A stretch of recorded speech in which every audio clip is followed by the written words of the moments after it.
Merci d'être passé par Ballistic Burgers. Dans la vidéo d'aujourd'hui, je vais vous faire le burger McRib. Allons-y.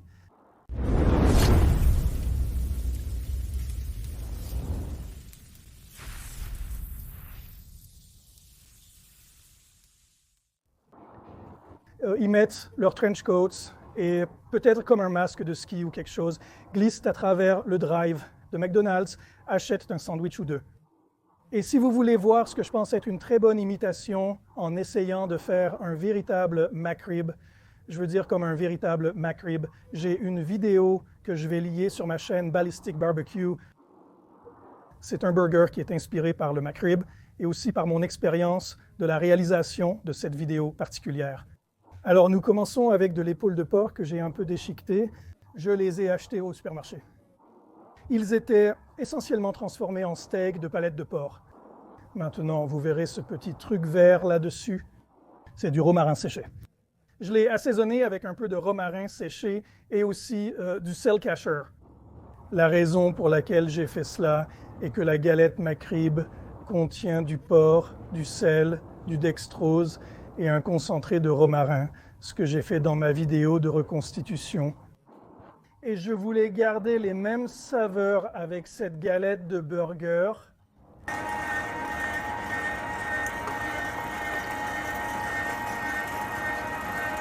Alors broyez cela et j'ai une plaque de broyage assez fine sur ce broyeur ici.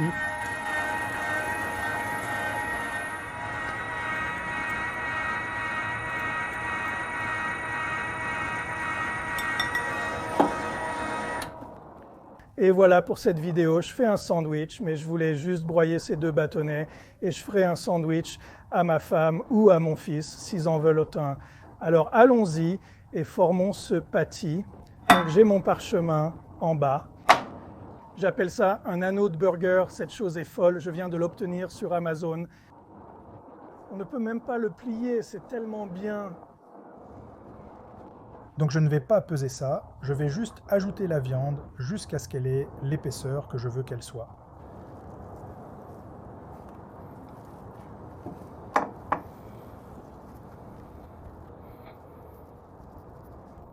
D'accord ? Les marques de côte sont essentielles au McRib, donc j'utilise une cuillère en bambou pour les créer. Je vais juste appuyer ici pour lui donner ses marques.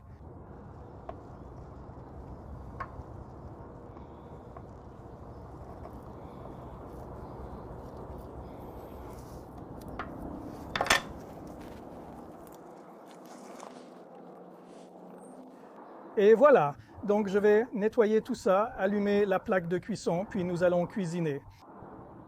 Donc j'utilise la plaque de cuisson Blackstone aujourd'hui pour cette cuisson. En ce qui concerne la chaleur, je fais fonctionner ces deux à une température moyennement élevée d'environ 400 degrés. Celui-ci à moyen. Le brûleur ici à ma droite n'est pas allumé du tout. Beaucoup de chaleur rayonnante là-bas sera parfait pour griller les pains. Comme vous pouvez le voir ici, j'ai une petite casserole et j'ai de la sauce barbecue chauffée dedans. Dans ma dernière vidéo, McRib, j'ai simplement dit sauce barbecue. Les gens demandaient de quelle marque c'est. Je l'ai acheté dans mon supermarché local Albertson. C'est une marque appelée Kinders. Je ne suis pas du tout rémunéré par ces gars. Je l'ai acheté. Ils ne savent pas que je fais cette vidéo et c'est leur sauce barbecue douce. Elle a, vous savez, la bonne couleur et je pense le bon goût.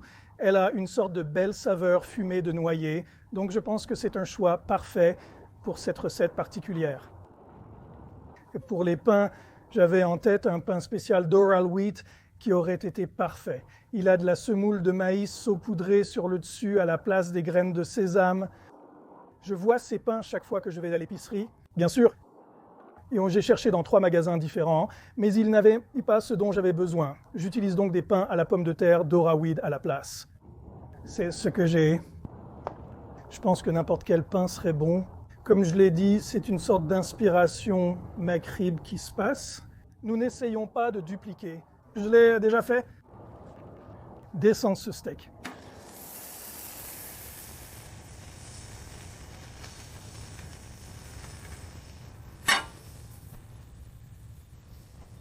Appuie un peu ici. Cela va juste aider à définir un peu ces lignes de côte. Donc évidemment, c'est du porc. Je veux qu'il soit bien cuit. Ce que je regarde, ce sont les bords. Je regarde cette couleur se transformer, tu sais, un peu changer en montant vers le haut du steak haché. Et tu peux aussi voir les bords supérieurs deviennent un peu humides. Et ça me dit que la vapeur monte en cuisant le centre de ce steak. Donc on se rapproche du moment de le retourner. D'accord, maintenant tu vois comment l'humidité est poussée à travers le haut. On va le retourner. Bien. Des jus clairs sortent maintenant du dessus, prêts pour l'étape suivante. Évidemment, c'est cette sauce barbecue qui est assez chaude. Maintenant, je vais éteindre ces brûleurs. Nous allons immerger ce steak McRib dans la sauce barbecue.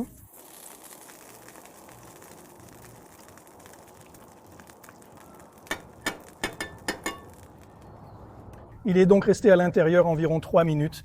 Allons-y et sortons cela de la solution. Regarde ça.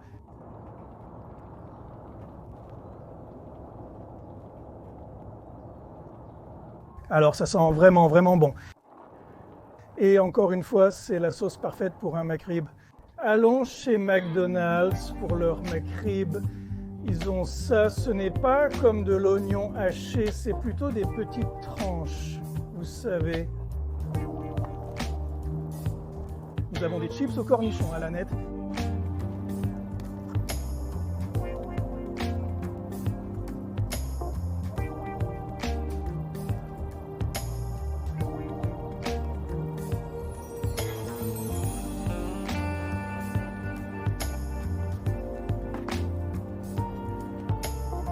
Cette chose. Je pense que cette chose a l'air plutôt bien. Je suis à l'aise de qualifier cela de burger. Laisse-moi vérifier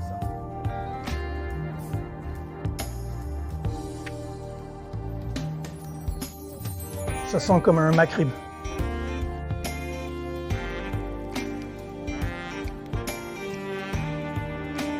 La première chose qui me vient à l'esprit est à quel point c'est meilleur qu'un McRib. Désolé, fans de McRib.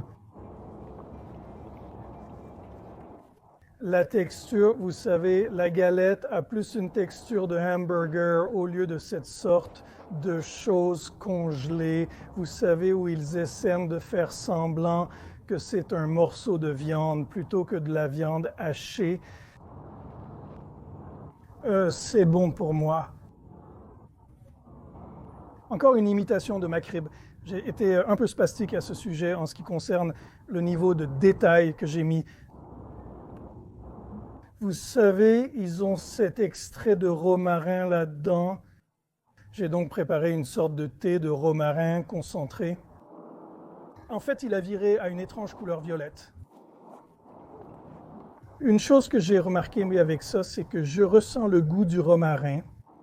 C'est beaucoup plus prononcé qu'avec ce patty McRib que j'ai fait. La vidéo McRib, je veux dire, elle avait vraiment le goût du McRib de McDonald's. Cela a certainement ses nuances de McRib, mais encore une fois, c'est beaucoup mieux et ça a cette sensation de burger.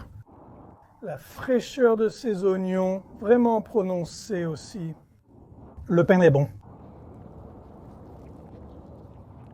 Je suis vraiment content de ça. J'ai une idée qui vient de me venir à l'esprit que je vais faire. Cela découle un peu de ce que je viens de faire ici. C'est bon.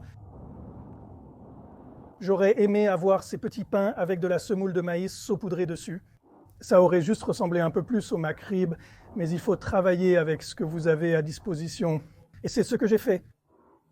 Mais avec des petits pains à la pomme de terre, on ne peut pas se tromper. Je veux dire, Shake Shack, ils utilisent ceux-là. Beaucoup de, je pense, les burgers à l'oignon, vous savez, les vrais burgers à l'oignon en Oklahoma, ils utilisent des petits pains à la pomme de terre. Donc, c'était un bon choix. C'était un bon choix. Qu'en pensez-vous de toute façon? Merci de vous être arrêtés. Continuez à envoyer vos suggestions. Si vous n'êtes pas abonné, veuillez le faire. Assurez-vous d'appuyer sur la cloche de notification. Et si vous aimez la vidéo, j'espère que vous l'avez fait, donnez-lui un grand pouce en l'air, quelque chose à boire. Je vous verrai dans la prochaine vidéo. À votre santé.